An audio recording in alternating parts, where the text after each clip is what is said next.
Good afternoon everybody.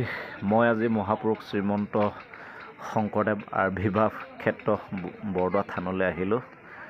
কি সুন্দৰ পৰিৱেশ, বৈষ্ণৱ পৰিৱেশ, অসমৰ মাননীয় মুখ্যমন্ত্ৰী অৰ্থাৎ জনপ্ৰিয় মুখ্যমন্ত্ৰী হিমন্ত বিশ্ব শৰ্মা চৰকাৰে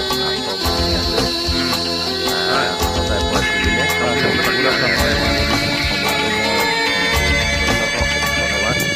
আমি সকলোৱে জ্ঞাত যে একশৰণ ধৰ্ম গুড আফটাৰনুন এভৰিবডি।